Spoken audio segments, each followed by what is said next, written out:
நடுங்கி போயிருக்கிறாங்க. அப்போ இப்படி ஒரு டிமாண்டை வைக்கும்போது அது பண்ணிப்பதற்கான வாய்ப்புகள் தானே அதிகம். ஏன்னா திமுக என்பது கூட்டணி வச்சு தானே அவங்க வந்து வெற்றி பெற்றுட்டு இருக்காங்க. விஜய் சொல்கிற மாதிரி உங்களுடைய கூட்டணி கணக்குகள் தவிடுபடியாகுன்ற மாதிரி அப்படி ஒரு சூழல் உருவாக்கி விட்டாச்சுன்னா என்ன என்ன என்ன ஆகுறது?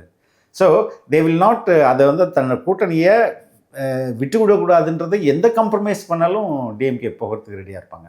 ஏன்னா நீங்கள் சொன்ன மாதிரி இந்த நெகட்டிவ் பாலிடிக்ஸில் காசு கொடுக்குறதுன்றதுல இப்போ ஜென்ரேஷன் மாறுதுங்க.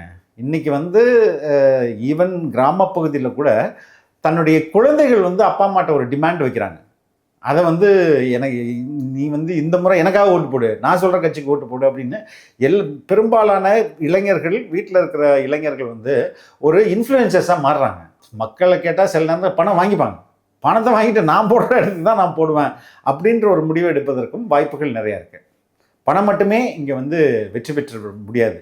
ஏன்னா டிடிவி தினகரன் ஒரு முறை சொன்னார், அந்த ஆர்கே நகர் தொகுதியில் அவர் வெற்றி பெற்ற பிறகு அந்த 20 ருபீஸ் டோக்கன் வந்து ரொம்ப ஃபேமஸ் ஆச்சு இல்லையா? அந்த டைம் ஏங்க அப்படிலாம் கிடையாதுங்க, காசு கொடுத்து எலெக்ஷனில் ஜெயிக்க முடியும்னா அம்பானியும் அதானியும் எதுக்கு வந்து தொழில் நடத்திட்டு இருக்காங்க?